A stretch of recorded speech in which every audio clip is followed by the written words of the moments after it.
Welcome, everyone. My name is Mark Ritchie, and I have the honor of serving as president of Global Minnesota.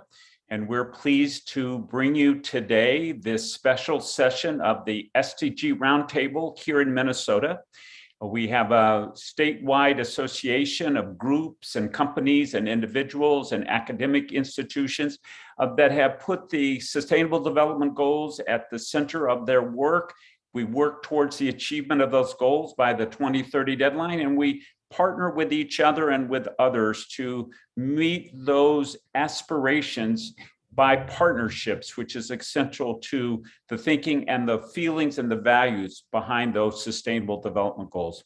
I'm really thrilled today to be joined by a program officer, senior program officer in the civil society division of the Mott Foundation, one of our nation's most creative and key leadership foundations in Flint, Michigan, a foundation that I've actually had the pleasure of working with and around and together with since I was getting my teacher certificate back in college too many years ago to remember.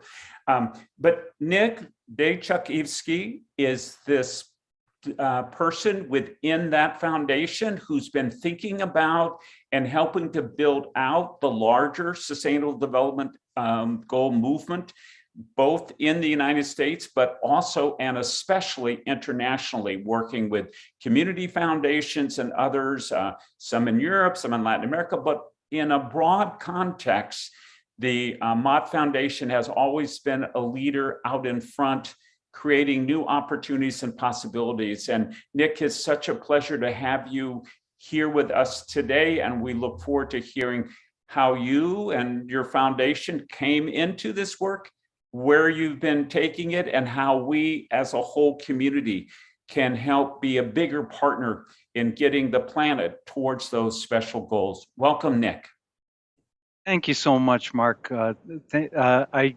It's so great to be in a space in community with people who certainly want to make the world a better place, but trying to do it in a more coherent and collaborative way, which is what I think the SDGs lead us toward. I'm going to maybe do a little bit of fast and furious talking and providing a lot of information and images to folks, and I hope you don't mind that, so that afterwards, you know, you can some ideas or thoughts can bubble up, and then we can have a conversation after that. So let me just quickly start with sharing my screen so that I can pull up a few images and we can start on a little journey. Okay, so everything fine, everything visible? You hear me? Okay, let's go. So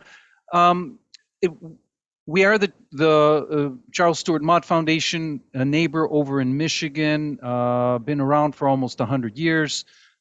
Just give you a quick characterization of us as a foundation, about $4 billion in assets, located in the small city of Flint, Michigan, and our mission is to promote a just, equitable, and sustainable society. We have 4 main program areas, and I happen to be in the one called Civil Society, 4 main programs. Within civil society, we, according to our current program plan, we have 4 main areas of work, and so I'm just setting the context of the thing we work in. And the area where the SDGs actually are explicit in the work of our foundation hit in 2 of these program area spaces within civil society. One of them is increasing access to justice, and this, you see, is our program goal. And one of the strategies actually names SDG 16.3. That we give grants to regional global support organizations doing that.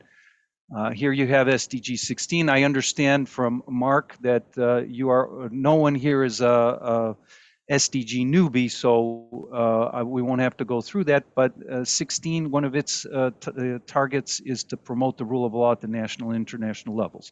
This is not an area I work in, but I just wanted to name that is one place where SDG actual target is explicit in our programming. And in fact, what that allowed to do, as I've learned from colleagues, is that they then were able to find and work better with organizations that also were focusing in on 16.3. So it acted as a way to help collaboration happen.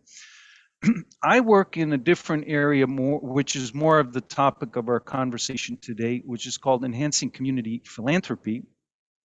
And one of the two main objectives of that program is to improve the ability of community foundations to advance the SDGs at the local level. Okay. Let me step back for a minute on that, just to try to indicate to you how that fits in overall with the sort of philosophy of our foundation. There's our founder, Charles Stewart Mott, who made his fortune in the automotive industry, and he cared deeply about his own home community of Flint, Michigan, and he would stress the idea of the partnership between the individuals in the community and the community as a whole. Okay, and in fact, from that comes our interest as a foundation of supporting philanthropy at the local level, which manifests itself mainly through community foundations, because they are vehicles that can help facilitate the relationship between the community as a whole and individuals in it. And I pardon the visual pun when I said vehicle, right? But that's what community foundations to us are. We have been at supporting their development, not only in the US, but then more so around the globe for over 50 years, invested somewhere to the north of $250 million by now in that. And it's because we see community foundations as those vehicles for civic participation, for donor engagement. They're locally driven. They give agency to people locally. They build local capacity. The development agenda is local. They're independent, and that comes through a diversity of a donor base. And they, in effect, belong to the community, to the place where they are. And they have a long-term perspective. In fact, many use the tagline. I just found one screenshot off the web. Of the tagline of "For Good Forever," and that gives them the ability to have this long-term perspective, and they work on the development and the betterment of the community over a longer period of time. Now, some have added. As this happens to be the community foundation in Lansing, Michigan, For Good Forever and for everyone, and that gets us a little bit closer to what's at the core of the SDGs as well. And I'm going to come back to that a little bit later. But I'm just wanting to move along to how we got to where we are in supporting community foundations being those institutional vehicles for advancing the SDGs. And that came through us focusing over the past decade or 15 years more of how community foundations do their work, because it's a field that's rather built already in the US. There are anywhere between 800 to 1,000 of them, depending on how you count, if you count affiliates or not. And by the way, around the world, there are now, by latest count, around 2,000 community foundations.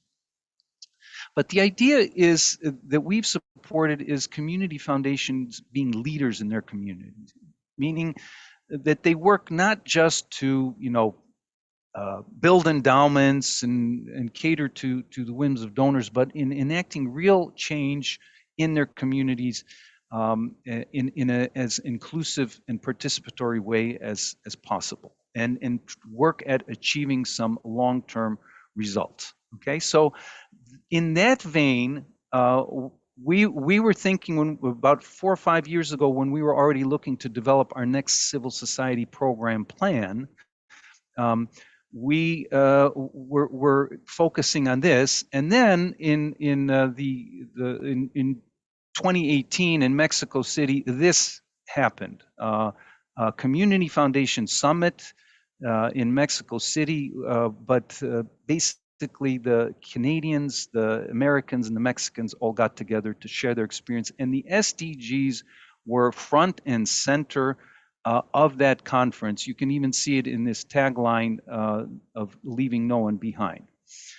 And that's where we, prominent there were the Canadians. This is from the Community Foundations of Canada, and they were already ahead of the pack, I would say, on as community foundations that were adopting and using the SDGs. As they wrote in this little thing, this is off of their website, says, through the SDGs, community foundations are connecting their local efforts to a broader and ambitious global agenda to improve the world around us. Well, that really fit in well with our organizational philosophy and culture at the Mott Foundation. Now, mind you, we're talking just the civil society program and just that's oriented toward community philanthropy at that. But it really resonated with my colleagues and I as we were developing our program. Why? One is, I told you we have worked around the world. We're not as global as somebody like a Gates Foundation, but we do have programming in a lot of places around the world. And that idea of but we love to work on a very local level, which I think you picked up from what I was saying before, and even the value of our founder, of how important he felt the work on community in the location where we're at. By the way, I'll just, as an aside, the Mott Foundation currently still lives that because over a good half of our roughly now about $125 million a year in grant making is actually goes to our home community in Flint or is oriented at it. So this issue of connecting the global and the local is important, and that is, of course, part of the what the SDGs are about. Secondly, is this idea of finding a common language. And again,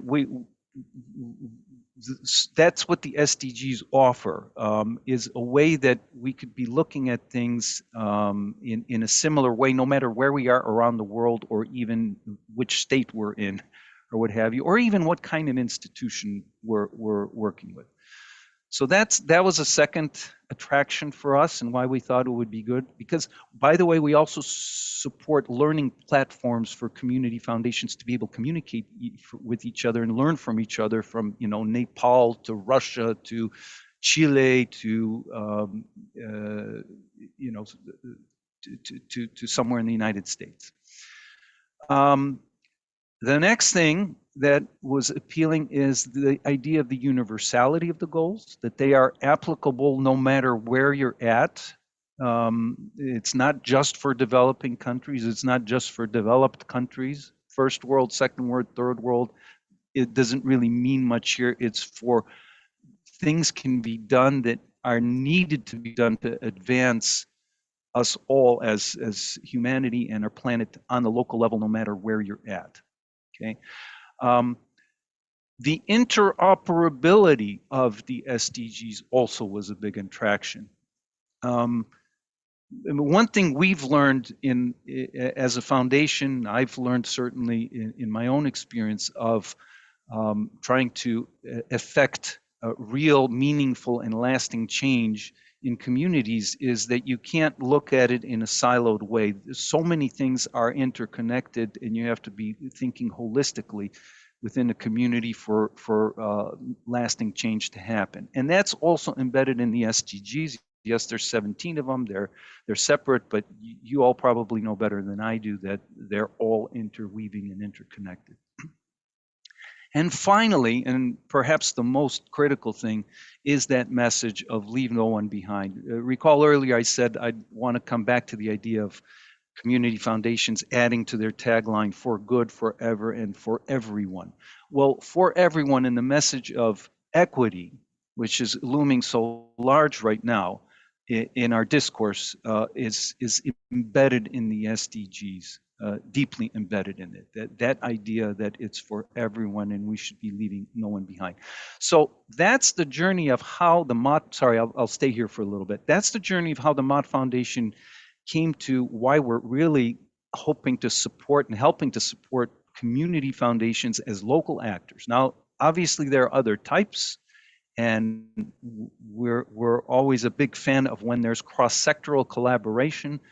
But these are local institutions that we're used to working with, so we're trying to help them and raise their kind of up their game in being local, but going global as well. So what are some of the things that we've done? You might imagine, you probably again know this better than I do, that SDGs, their adoption might have been slow going in the U.S. because, for a couple of reasons. One is the I'd say almost a default that probably not you because you're on this call, but many Americans think, oh, United Nations, that means something that's out there, outside. It's those countries, it's international. What does that have to do with us, right? So that probably has hindered their adoption. The other thing is maybe that our national government hasn't really been paying too much attention of them. I contrast that to say a country like Canada, where the national government is deeply engaged, and that helps kind of raise the interest and excitement about them further down. But be that as it may, we have started some things and gained momentum. One thing that happened was last summer when we were encouraging, or through some of our partners and grantees, encouraging community foundations to learn more about the SDGs, was, wait a minute, we're too, we got immediate things happening right now. COVID is happening. As again, you in Minnesota know better than all of us, issues of racial equity and racial justice really rose to the front. And so we commissioned a paper that could help community foundations see how actually the SDGs can be helpful to them in doing so. So that's a publication that, by the way, later on Global Minnesota will have this presentation available, so that if you want to go back to refer to and try to find the link for a particular thing that I've illustrated here, you'll be able to find it. Another thing, we started supporting certain individual community foundations in the work that they're doing to advance the SDGs. One of the early leaders on that was the Southwest Florida Community Foundation, which has relabeled itself as Collaboratory. And what they did was they looked at the various aspects of their work and said, here's how we actually could make use of the SDGs. Now, they started with, if you go around the wheel, you don't have to read all carefully, but it just gives you a flavor of it. They started with actually helping their grantees. They have grantee cohorts. They come together and they work together to map out where they are vis-a-vis the SDGs. That helps them find collaborative spaces. And the other thing is they're mapping out all their donor-advised funds to also see where their donors are at and where their interests lie vis-a-vis the SDGs.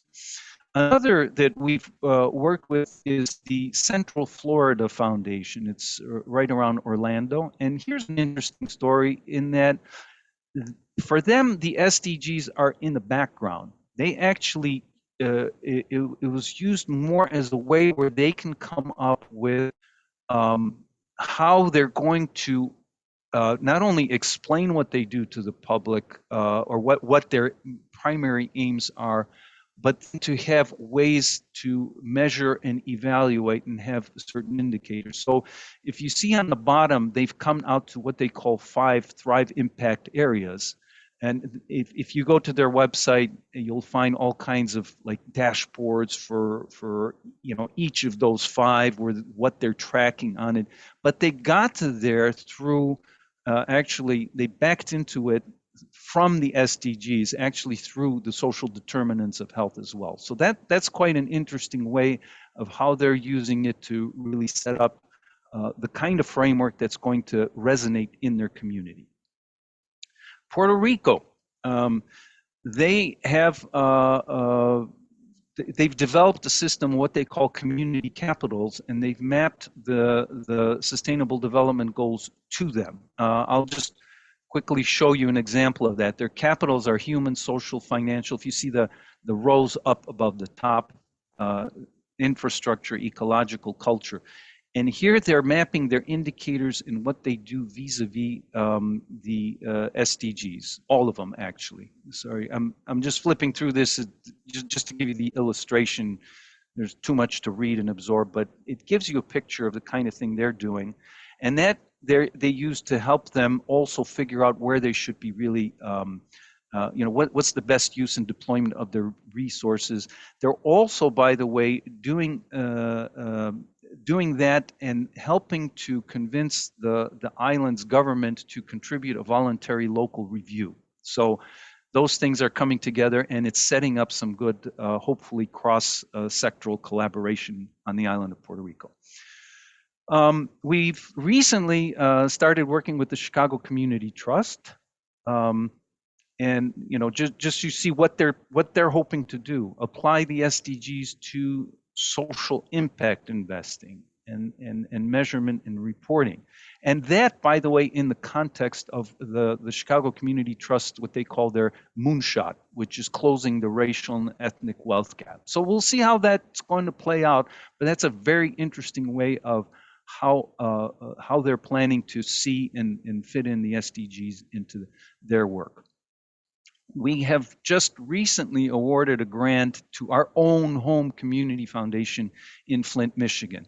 And just a few days ago, I was on another, it was last week, the Council of Michigan Foundations had a webinar on the SDGs and as part of its annual conference. And I just want you to hear some of the quotes from Isaiah Oliver, the CEO, and how he and his team are viewing how they're going to apply the SDGs. So I think hopefully I've given you a flavor of how and why and what are some of the avenues that people are moving forward on. Now, I'm going to step back and say there's also, I know this is very community foundations oriented, but maybe you'll be interested to know what are some of the things that are being set for community foundations. The Council on Foundations has set up a SDG Learning Community. They're now having, I think, quarterly calls to learn more. One of the things is they say learning from vital signs. Vital signs is something that comes out of the Canadian Community Foundations, a way of mapping indicators and for communities to see what are their needs that they should be really focusing in on their communities, and they are linking those very tightly with the SDGs. What might be more interested to many of you who are not community foundations is something that's being led by the United Nations Foundation, as well as the Brookings Institution is involved. Maybe some of you have known or met. I know Mark has a guy named Tony Pippa at the Brookings Institution. But they have a lot of good resources now for this idea of what's happening in the U.S. on the local level, often with local governments, with businesses on the local level, as well as with what philanthropy is doing. So I encourage you to have a look at that as well. Now, before I finish, I'm going to step back again to the whole Mott Foundation. Interestingly enough, our whole foundation has not embedded the SDGs in our work, but we are moving toward, at the least, for starters, we've started mapping all our grant making to the SDGs so that we have a better understanding of it. If in Q&A I can get more into it, I think there's work to be done on how well we make some decisions for what goes where, but at least it helps us understand better which goals we as a foundation are working on. This is sort of an internal chart that is counted since 2019 when we started actually mapping all of the grants we make to the SDGs. So you could, it helps us understand which ones we're working on more, which less, and so forth.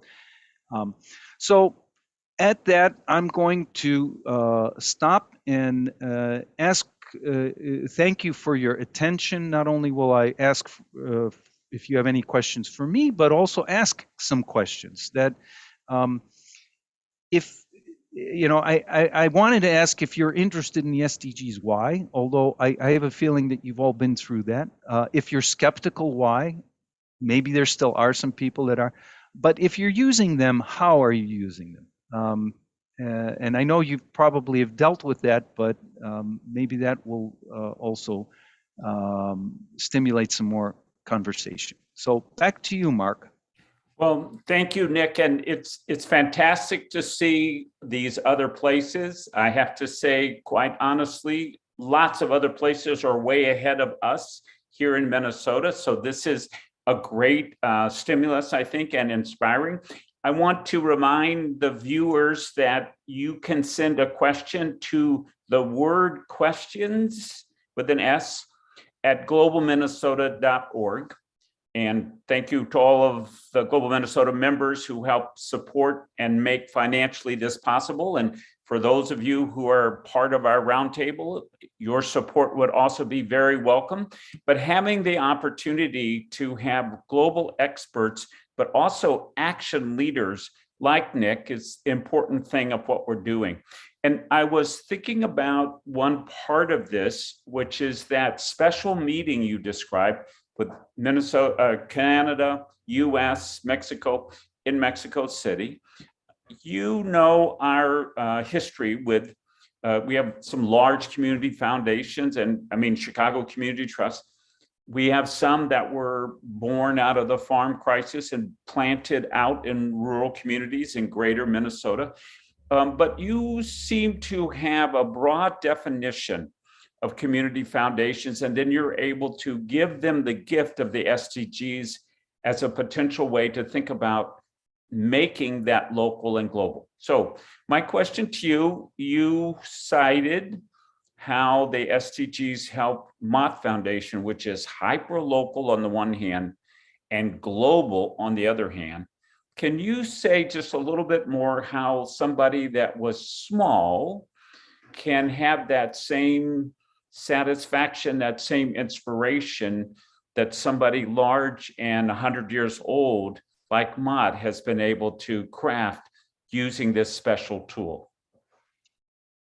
Mark, you asked a good and a challenging question, because on the one hand, it's easier for the large institutions that have enough staff and capacity to really engage, and it really is. We found that it's really a harder nut to crack for smaller organizations. There are some that are kind of mid-sized. For example,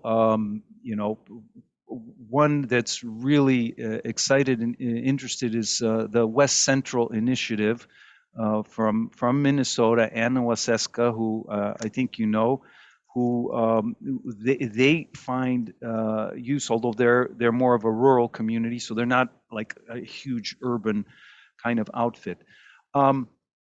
I think on that we still have a way to go, and part of it is trying to develop tools where you won't have a director of learning or of evaluation or the like, that you can see how they're applicable, and we're still on the journey to do that. What I think, I mean, I'm sorry I can't give a good answer to the question. I think our Canadian brothers and sisters up north, because they have gone further with, I think they've engaged over 100 of their 191 community foundations on SDGs already. So many of those are likely to be rather small. They probably have some good answer to that. I will also add that I've seen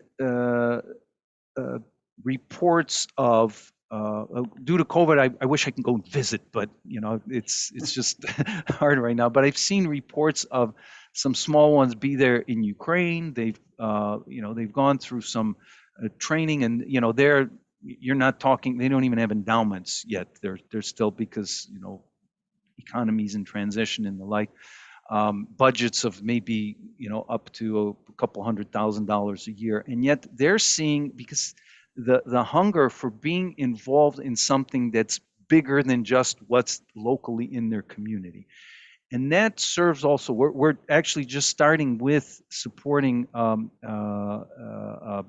the Coalition of Mexican Community Foundations, their association, they're called communalia, and they are also looking to bring the SDGs in a more deliberate way to their members. And some of those members are also quite small size. And once again, it helps, their interest in it is to help them be part of something that's larger than just their community, but in a way that also is relevant to their community and it can be applicable in their community. So stay tuned on that. Invite me back or somebody else from the Community Foundation field in about a year, and we'll have more to report on that front. Well, one thing I noticed is that you had put a lot of time and effort into mapping to kind of see roughly where you were putting a lot of energy and where you were not putting a lot of energy. So you had a mechanism that gave you information.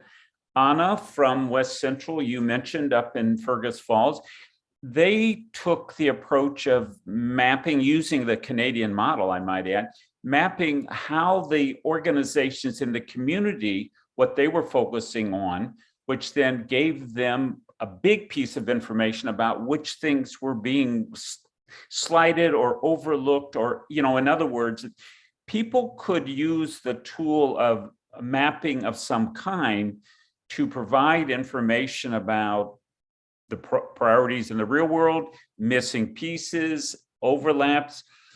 Have you seen some other examples from your travels or your 30,000-foot overview of other things like that that would be a place where somebody could begin? Yeah, in fact, by the way, Anna was on this webinar I mentioned. The Council Michigan Foundation's invited her along with I say our because he's the Flint Community Foundation director. I say Oliver. So they were on together.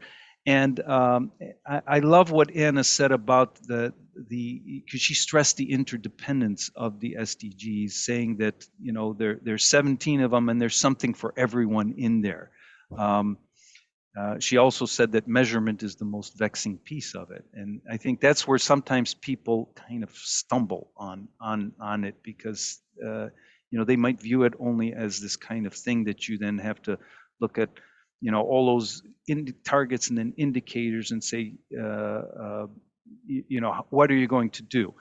So let me say this, that and part of this is even my own journey in understanding, the applicability of the SDGs, is that they seem to be written for larger entities to be able to do something about. If you look at a lot of the indicators, it seems like, well, that's something that a national government really has to take on and do, or at least some kind of governmental agency or very well resourced organization. And I've come to learn and appreciate and learned a lot from even the author of that paper I mentioned on how the SDGs can help community foundations respond to COVID and racial equity.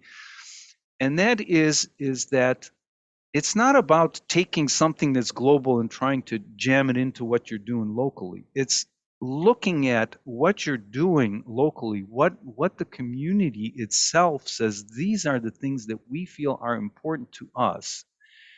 And then you don't have to, you can actually slightly rewrite and adapt a target.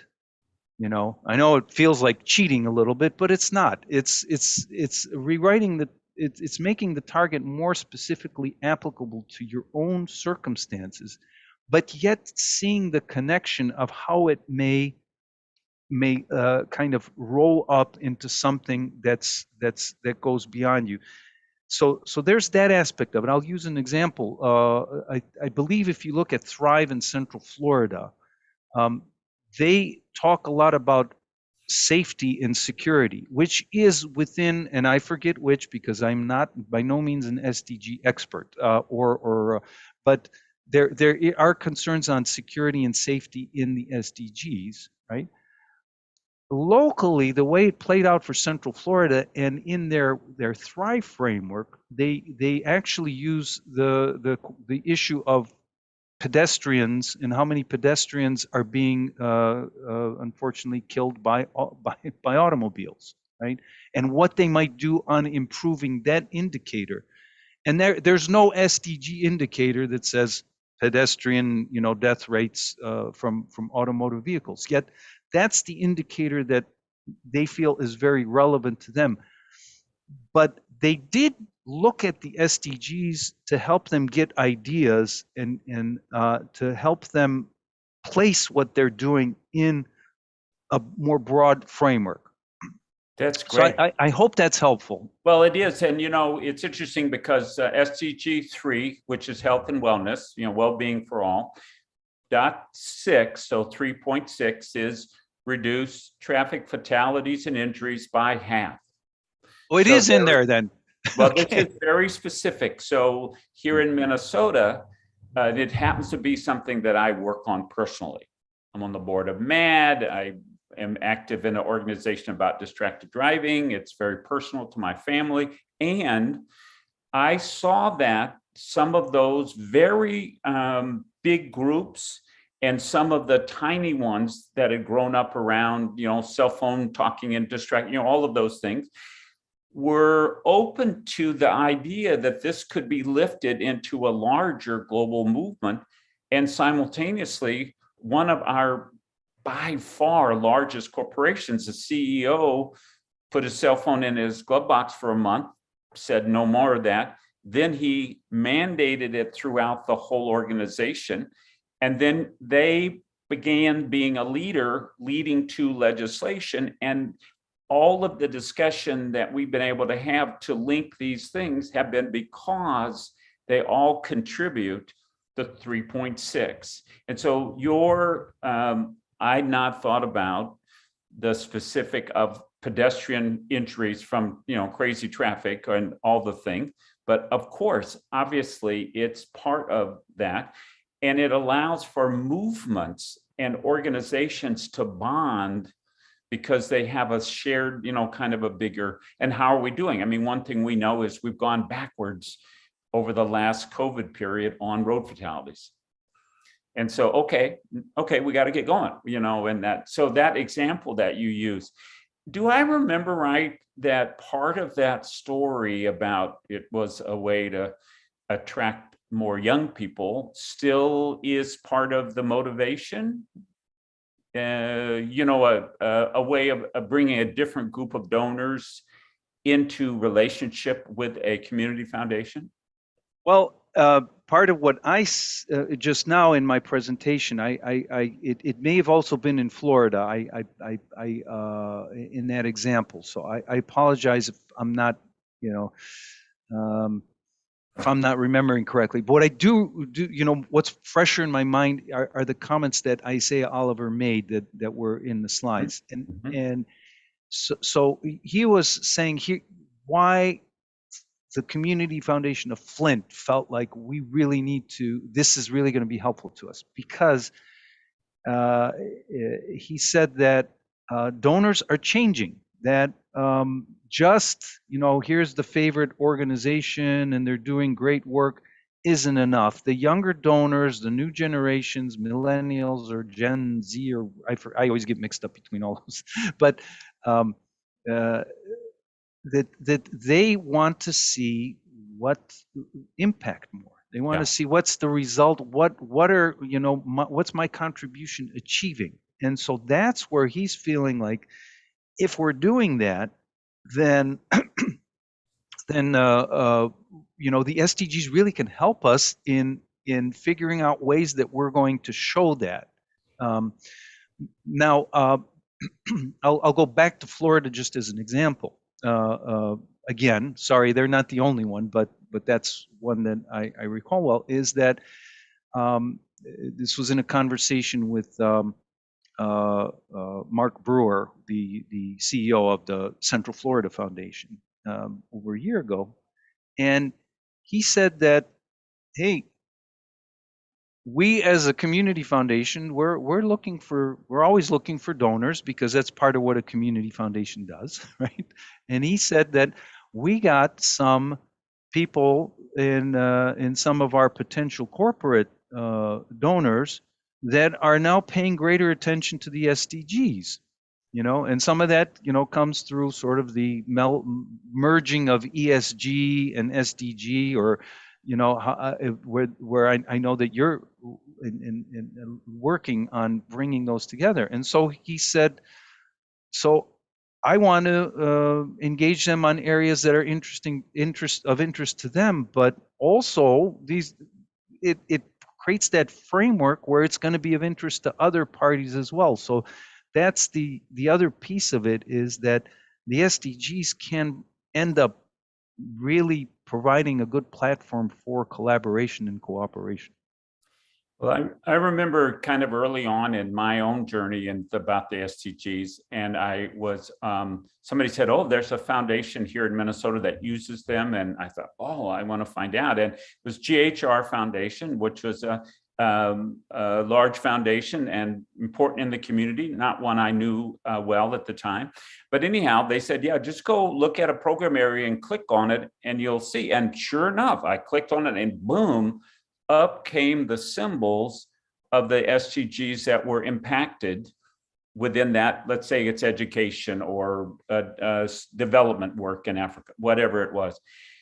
And what was important to me was that it wasn't kind of big time detailed. And I mean, you guys have taken this to a whole nother level. It was more like saying out loud, yes, this is part of something bigger. And so to have a big foundation really kind of saying that was something that gave a kind of heavy credibility about gravitas to it. And I feel like that's another part, because you could spend a ton of time on exactly the impact. And I know like United Ways really do try to add up, their impact. And New York had a report, a really excellent report. But you can also just say, yes, we are part of the movement to reduce road fatalities and injuries by half. And we put our hat into that way. We've got a question. I want to read it to you. So this is to you directly. I'm speaking for the person. I've been working on introducing the admissions and registrar communities with what we can do in relationship to SDGs and specifically for education.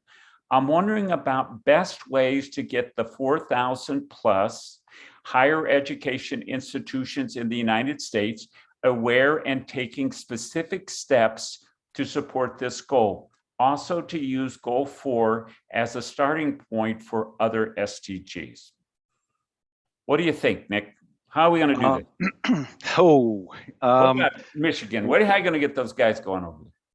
Well, Michigan, go. Well, I'm more of a Michigan State fan because I got 2 daughters going there right now. So. There you go. There you go. You've got a stake in this. So that's a great question. Well, okay. But I'm also. I like to say I don't know much, but I often know who knows something. So that's my way out. Excellent. But in this particular case, probably because I've not been involved in higher education funding work, my kind of professional career has done other things.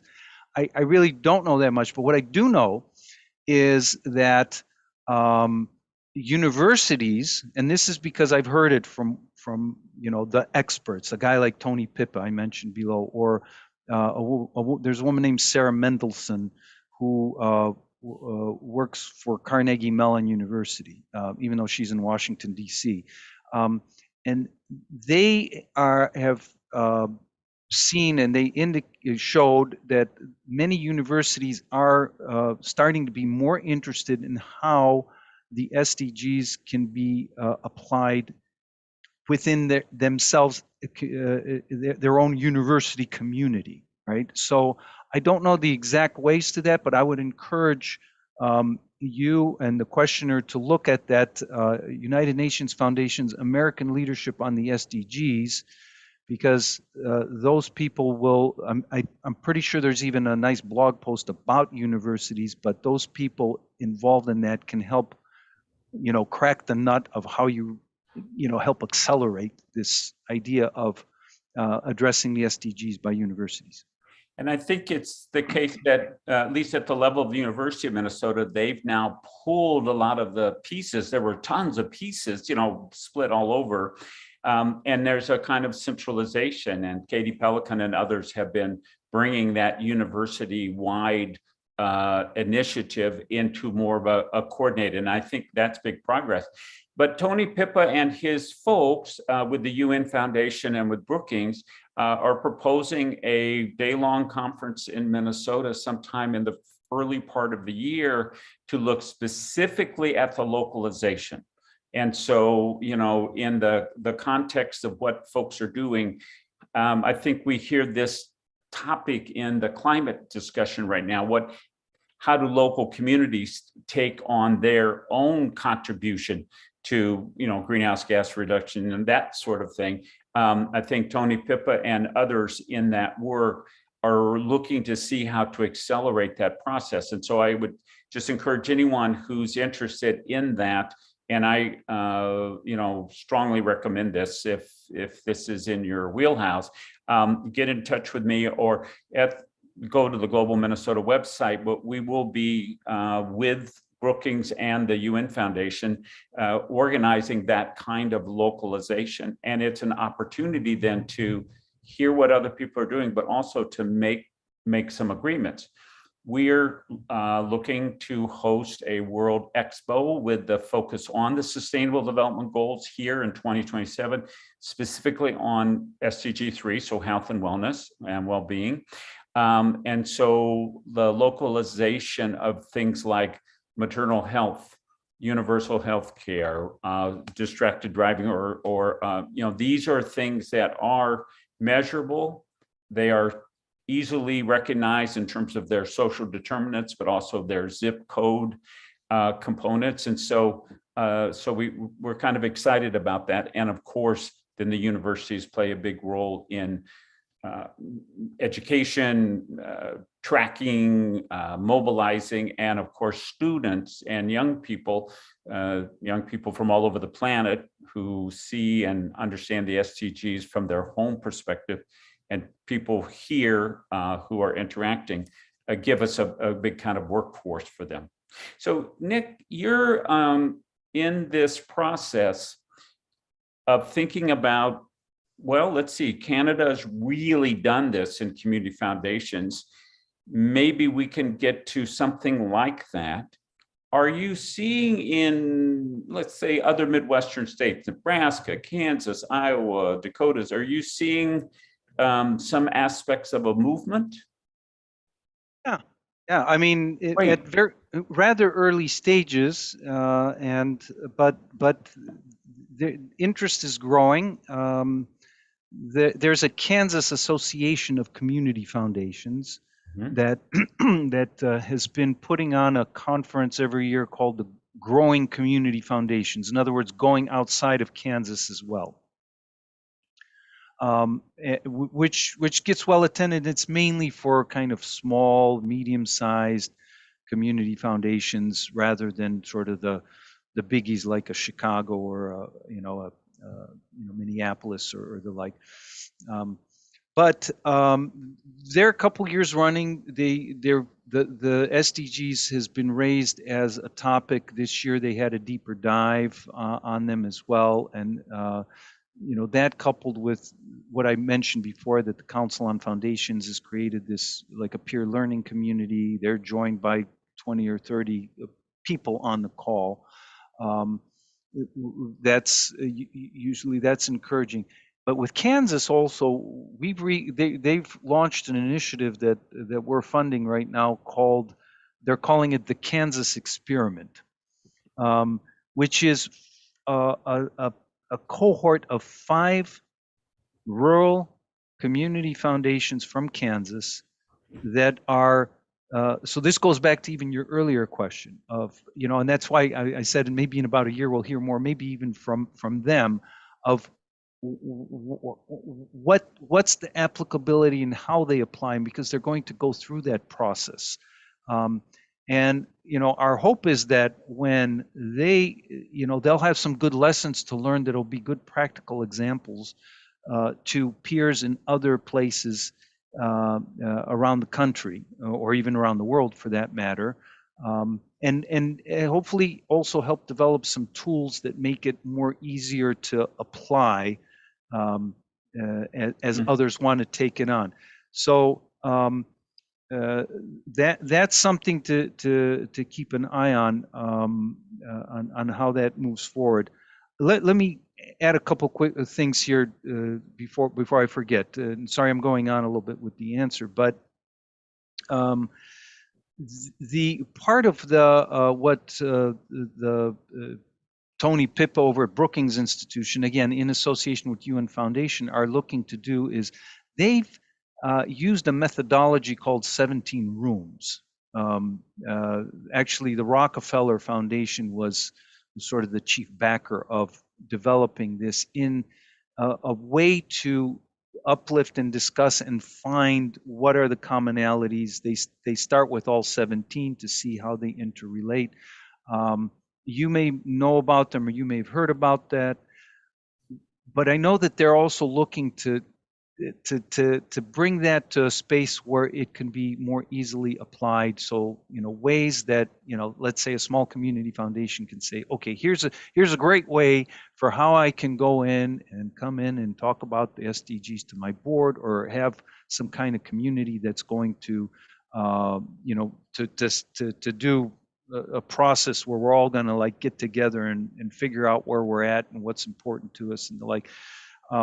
Frankly, they were talking to me about bringing that to universities as well. So that's interesting. So that's another thing. Another thing that might garner some interest that we're seeing is from a couple of sort of more topic-specific approaches of what people want to accomplish, but use the SDG framework as a means to help them get there. So, as an example, ABFI, the Association of Black Foundation Executives, right? This is a philanthropy serving organization nationwide. They are currently going through trainings, I guess if you use an old-fashioned word, of a cohort of 13 community foundations on racial equity, but also introducing the SDGs as a way to help them do that. That's still like in the works. It's very fresh, going on essentially now. Another that are about to launch is an organization called Welcoming America, which is, I think, fascinating because they work to now primarily more with local governments, but the whole idea is how do we make our communities more welcoming to newcomers, right? So they have this set of thing called welcoming standards. So it's a lot about immigrant or refugee integration and supporting that process.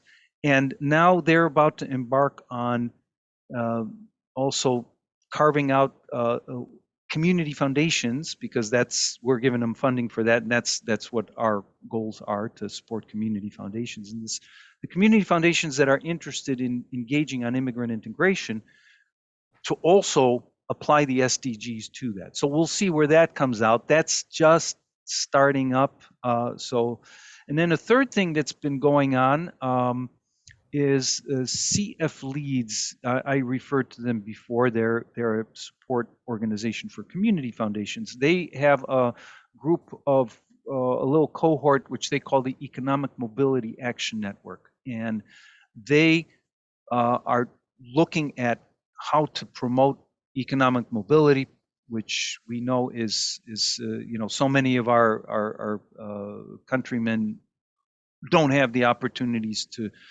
so they're trying to find ways to do that. And there too, many are looking at, can we apply the SDGs to that? Tony, once again, is involved in that process. So those are things that we think if they take on and spread, and that'll garner the interest of more. And then at the end of the day, it would be great if our federal government also might kind of start paying more attention to this. What I've heard is that so far the people who've been more interested are the foreign oriented, State Department, USAID, the ones that are looking outside of our borders. But the challenge is this idea of universality, that can we see the SDGs as helping us, work on the things we need to work on in America to be, truly equitable place to enhance that. So to look at it internally, hopefully the U.S. maybe in not too much later than 2023 will finally come out with a voluntary national review. I think we're the perhaps only OECD country that has not done that, right? And I think that also can help provide momentum kind of coming down. And I think of that particularly in terms of the infrastructure money that is likely to happen, certainly the American CARES Act money that's still flowing through and I think the SDGs could be a great tool for ensuring that those resources are well spent in a way that's responsive to communities and especially in a way that will leave no one behind. Well, I love that vision, especially in this moment where, for instance, many states, including ours, we are going to have a big influx of new Minnesotans, new Americans, new refugees and asylum seekers, but also Afghanistan is happening all around us, but that's, it's only one. And so thinking of the SDGs as something that helps guide and accelerate and then give bigger meaning is an exciting idea. And you gave us several examples of things that are, bubbling up. And it seems to me that that's, was part of the vision. We've occasionally had some of the founders and early writers of the SDGs and some of the people in the Colombian government who had a key role. And they definitely saw that notion that you just highlighted, which is universality, as the, let's say, the weakest part of the millennial goals. It was sort of focused over there. And the necessity of bringing it down from a kind of equity and just justice. But when you look at maternal deaths and infant mortality in some zip codes in Minneapolis, they are at shockingly, disastrously, murderously high levels. And it's a human rights violation, it's a human justice violation, and it's a human life and feeling violation. And so bringing the SDGs to the table can add some spotlight to our own issues, and then we can have the benefit of others and other ways that people approach this. And that's what's exciting, I would say, about the special gift of foundations and people in philanthropy is the gift of an overview and then the convening power and the networking power to say, oh, you want to talk to them. Oh, this idea might have some credence or be inspiring.